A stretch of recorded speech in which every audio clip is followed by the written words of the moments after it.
Hello dear student, welcome back to my channel. It's me Poonam Aswal. तो आज हम class 12 के क्वेश्चन आंसर करेंगे और चैप्टर का नाम है द थर्ड लेवल। तो चलिए देखते हैं इसका फर्स्ट क्वेश्चन क्या है। फर्स्ट क्वेश्चन है, what does the third level refer to. जो थर्ड लेवल है उसका मतलब क्या है, आपको ये बताना है। आंसर है, the third level refers to the subway. इसका मतलब होता है underground railway station of the Grand Central station that takes passenger to Galesburg. तो थर्ड लेवल एक ऐसा सबवे है, एक ऐसा अंडरग्राउंड रेलवे स्टेशन है। किसका? ग्रैंड सेंट्रल स्टेशन, जो पैसेंजर को गेल्सबर्ग तक ले जाता है। ठीक है, तो इसमें क्या हो रहा है, इसमें जो वो आदमी है वो क्या कर रहा है, अपना इमेजिनेशन में जा रहा है। और इमेजिनेशन में क्या सोच रहा है, इमेजिनेशन में थर्ड लेवल के बारे में सोच रहा है। और वो कहाँ सोच रहा है कि वो कौन से स्टेशन में जाएगा, गेल्सबर्ग में जाएगा, जहाँ पे उसके दादाजी रहते थे, जहाँ पे क्या है, बहुत ज़्यादा पीस है, शांति है। ठीक है, तो ये क्या है, ये सारी उसकी इमेजिनेशन है कि थर्ड लेवल होता है। ठीक है, तो अब है क्वेश्चन नंबर 2, जिसमें पूछा गया है, would Charlie ever go back to the ticket counter on the third level to buy tickets to Galesburg for himself and his wife. क्या चार्ली कभी उस टिकट काउंटर में जाएगा, थर्ड लेवल के, ठीक है, जहां से उसे गेल्सबर्ग की टिकट मिलेगी और अपने लिए भी टिकट खरीदेगा और अपनी वाइफ के लिए भी? तो आंसर है no. Charlie would never go back to the ticket counter on the third level to buy tickets to Galesburg for himself and his wife because third level was his imagination. क्या है मतलब? नहीं, Charlie ticket खरीदने third level में नहीं जाएगा। किसके लिए टिकट खरीदेगा? अपनी और अपनी वाइफ के लिए वो कभी नहीं जाएगा। क्या खरीदने? टिकट खरीदने लिए। क्यों?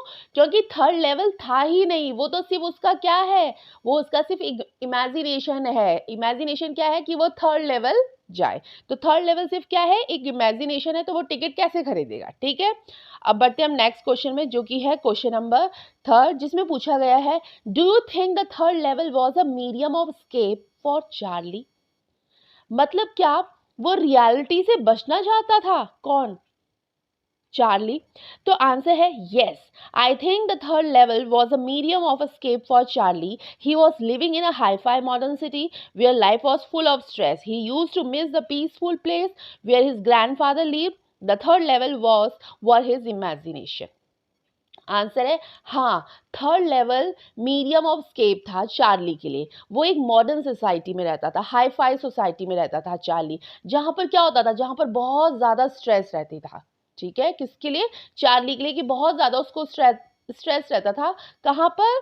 मॉडर्न सोसाइटी पे। और वो उस प्लेस को मिस कर रहा था। कौन से प्लेस को? जहाँ पे उसके दादाजी रहते थे। कहाँ पे? गेल्सबर्ग में, जहाँ पे उसके दादाजी रहते थे। वहाँ पे ग्रीनरी ग्रीनरी थी, शांति वाली लाइफ थी, पीसफुल लाइफ थी। और जो ये थर्ड लेवल है, ये थर्ड लेवल सिर्फ उसका क्या था, कल्पना मात्र था, क्योंकि वह अपनी रियलिटी से बचना चाहता था। किस रियलिटी से? जिस रियलिटी में उसको बहुत ज़्यादा स्ट्रेस हो रहा था, जहाँ पे वो कहाँ रह रहा था, हाई फाई मॉडर्न सिटी में रह रहा था। ओके, ये था क्वेश्चन नंबर 3। अब बढ़ते हम नेक्स्ट क्वेश्चन में, जो कि है क्वेश्चन नंबर 4। क्वेश्चन 4 में पूछा गया है, What do you refer from Sam's letter to Charlie? Sam के लेटर चार्ली को क्या आया था? आंसर है, in fact, there was no letter for Sam. Sam was just a very good and close friend of Charlie. As we know that Charlie was living in a hi-fi modern society where life was full of stress, he used to miss the peaceful place where his grandfather lived. Even this letter was mere a part of his imagination. क्या है? Actually में ना Sam की तरफ से कोई letter नहीं आया था। ठीक है, क्वेश्चन में पूछा ना कि क्या सैम की तरफ से लेटर आया था चार्ली को? नहीं, कोई लेटर नहीं आया था। सैम सिर्फ क्या था, सैम चार्ली का बहुत अच्छा दोस्त था, वेरी क्लोज फ्रेंड था। किसका? फ्रॉम चार्ली का। हमें पता है कि जो चार्ली है, वो चार्ली एक कहाँ रहता था, एक हाई फाई मॉडर्न सिटी में रहता था, एक हाई फाई मॉडर्न सोसाइटी में रहता था, जहाँ उसे बहुत ज़्यादा स्ट्रेस था। किसको? चार्ली को। वो उस लाइफ को मिस करता था जहाँ पर उसके ग्रैंडफादर रहते थे, जहाँ पर शांति वाला वातावरण था। जैसे थर्ड लेवल उसके इमेजिनेशन का पार्ट था, उसी प्रकार सैम का लेटर भी क्या था, एक इमेजिनेशन का पार्ट था। उसको कोई भी लेटर नहीं आया था सैम की तरफ से। ठीक है, तो ये है क्वेश्चन नंबर 4 का आंसर। नेक्स्ट बढ़ते हैं हम क्वेश्चन नंबर 5 में, जिसमें पूछा गया है the modern world is a full of insecurity, war, fear, worry and stress, what are the ways in which we attempt to overcome them. आज के संसार में इनसिक्योरिटी रहती है, लड़ाइयाँ चल रही है, फियर है, वरी रहती है, मतलब चिंतित रहते हैं या डर रहता है। और कौन कौन से तरीके जो आज का इंसान इससे बचने के लिए अपनाता है, किससे बचने के लिए, स्ट्रेस से, फियर से, वरी से, वॉर से, ऐसा क्या कर सकता है कि वो जो इन चीज़ों से बच जाए। तो आंसर है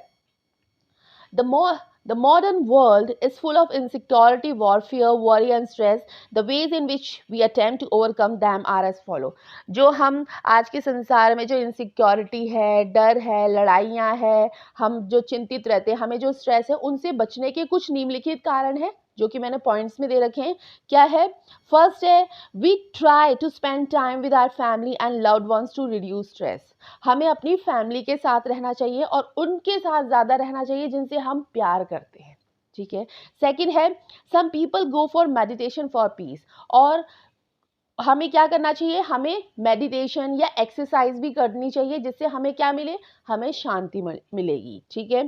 थर्ड पॉइंट है, some sleeps also help in leading stress free life. और हमें एक प्रॉपर नींद लेनी चाहिए जिससे हमें क्या ना हो, जिससे हमें स्ट्रेस ना हो। और फोर्थ है, taking a break from regular life and going on trip help people to overcome anxiety.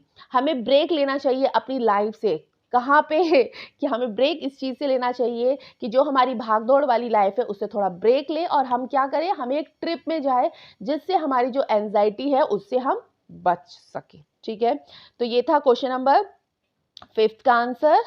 And next question है क्वेश्चन 6, जिसमें पूछा गया है do you see an intersection of time and space in the story.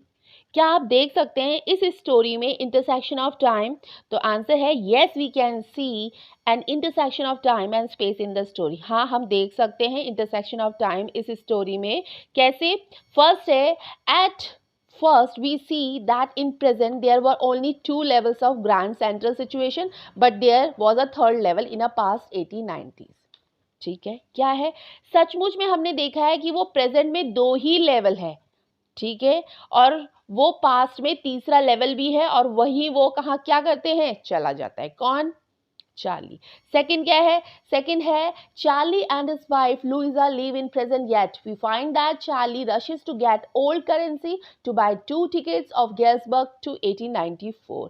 Charlie और उसकी wife का नाम क्या था? लुइजा। तो स्टूडेंट आप ये नाम जरूर याद रखना, लुइजा, क्योंकि ये एमसीक्यू में आ सकता है।